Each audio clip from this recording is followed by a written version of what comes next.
Good morning from the farmhouse. It's actually almost afternoon. I just finished up my pumpkin pies. It is Thanksgiving Day, and I got to thinking I would use the leftover pie crust. My grandma has always used the extra pie crust to make a sort of cinnamon roll, and so we're going to do that together today. So once you have taken off your excess pie crust, make it into another ball. Now, when you first do that, or when you use your pie crust the first time, it's fairly pliable, but the second time it is going to be a little bit tougher to roll out because you've already worked it, you've already added flour to roll it out. So it is going to be a little bit rougher to work with. So we're just going to have to make sure that we're not adding too much flour, but we're adding enough that it's not sticking to our rolling pin. So we're going to put our pie crust here, a little flour underneath, a little bit of flour on top, and we're going to start rolling. And what you're going to see is like this. Don't be discouraged because it takes a minute of working, but this is what's going to happen. It's going to want to come apart because, like I said, it's already been worked and it's a little bit dried out and overworked. But my grandma comes from a time when it's waste not, want not, and so that's what she passed on to us. Plus, it's tasty. Not only are you not wasting ingredients, but it's an extra little treat to have too. So like I said, just keep rolling it out. Just keep working it. If you have little pieces that want to come apart, just fold it over on itself. Press in with your fingers. And keep rolling.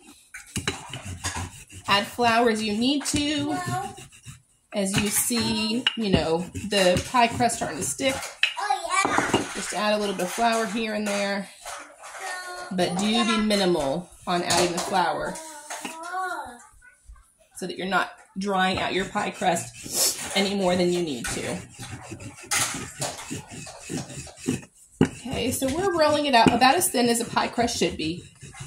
You don't want it too thick because we're going to roll this on itself like you do a cinnamon roll.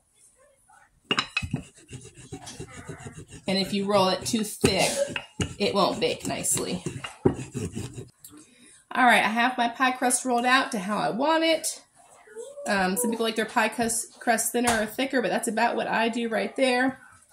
Now I do have a little hole here in the middle. I already had a little piece that fell off, but you can just take a little piece along the edge and just kind of band-aid it in. Put it right there in the middle, over your hole, and squish it together. And then I have a little tear right here too.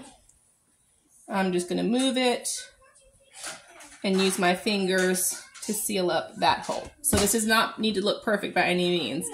Okay, so next what we're going to do is spread butter over this.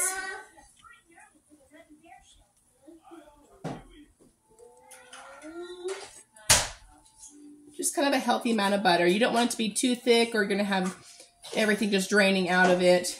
And you also want to leave a little bit of an edge. I probably have about a ½ inch of an edge. And know that this is not going to look perfect. Of course, it's like your pie, even if you mess up the pie crust, once it's baked, it's going to look a whole lot better. So don't be super picky. If you do get up to the edge with your butter a little bit, no big deal. We're worried about the flavor, not the, this isn't going on the table necessarily. This is kind of what we snack on when we're getting the rest of dinner ready. Okay, so we've got our butter on. Now we're going to take brown sugar. So put you some brown sugar in the middle there. Let's take a little bit, okay? I got to get the Emily. You're not coming. Ooh, I might have gotten a little bit too much. We'll see. No, it doesn't go there.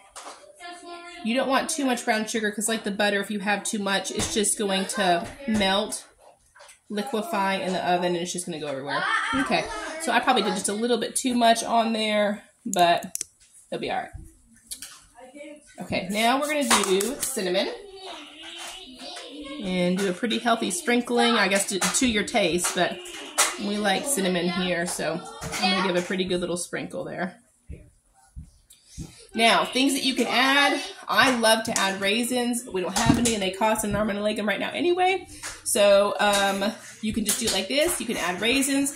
My grandma always liked to add nuts, but I'm not a fan of that. So we're just going to do this a plain Jane. So all we've gotten here is our pie crust, butter, brown sugar, and cinnamon. That's it. So now we're going to roll. So kind of go away from you here and start to roll towards you. Doesn't have to be super tight, but you do want it to roll up pretty. The finished look is more really like a pinroll cookie, because after this comes out of the oven, we're going to slice it. Then is a cinnamon roll, but my grandma always called these cinnamon rolls. And you know what? Growing up, my grandparents raised me for a lot of my growing up years, and growing up, I don't know that I had ever had a cinnamon roll. Like, this was cinnamon rolls to me until I got older.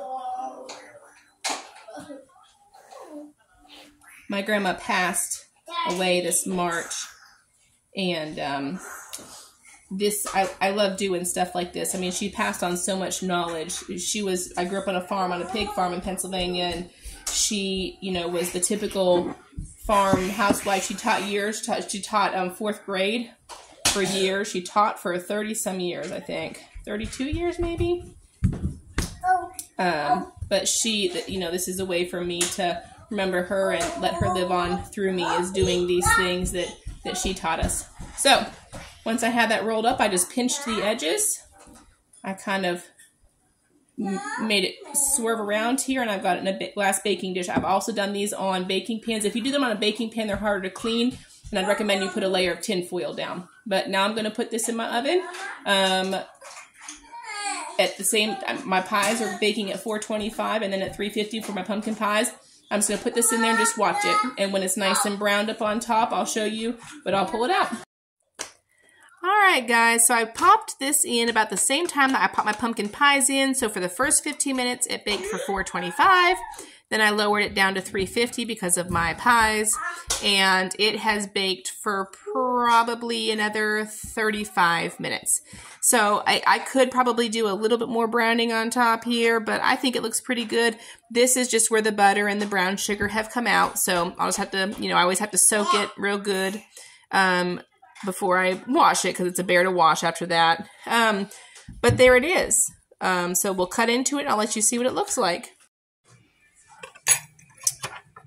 Okay guys, so I'll let this cool for probably about 10 minutes, and I'm going to take it out of the pan and put it on a plate so I can cut it.